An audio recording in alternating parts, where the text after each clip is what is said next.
कारण इतिहास सांगून आहे ना आम्हाला काय मिळतं, मॅडम हे तासाला पण आहे, मॅडम हे ग्रंथालयात पण आहे, पण ग्रंथालयातली धूळ मात्र आम्ही कोणी काढून ते वाचायला जाणार नाही. ऑनलाईन ई बुक्स आमच्याकडे सगळ्यात जास्त आहे. ते कोविडमध्ये वाचल्या गेल्या, त्याच्यानंतर ई बुक्सचा आत्ता काय करतायत पत्ता नाही आहे. ग्रंथपालालाच विचारावं लागेल, त्या काळात ई बुक्स घेतल्या, त्याच्यानंतर आता कोणी वाचलेले आहेत का नाही.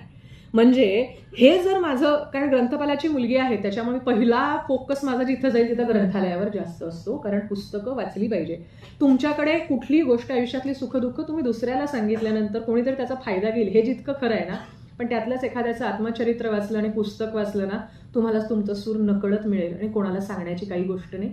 या माणसानं त्याचा प्रसंगात त्यानं कसं वागले हे जर तुम्हाला कळलं ना, तुमच्या आयुष्याचं गणित तिथं सॉल्व्ह झालं. त्यामुळे हे जीवन आहे सुंदर आहे म्हणून बाहेर कुठं भटकत बसू नका. कोणाचे तरी रील्स 2-2 मिनिटाचे बघितल्यानंतर अख्खं आयुष्य 2 मिनिटात नाही कळवतो. त्याच्यामुळे वाहवत प्रवाहाच्या विरुद्ध जायचं असेल ना, तर तेवढी धमक लागते. आणि म्हणून मग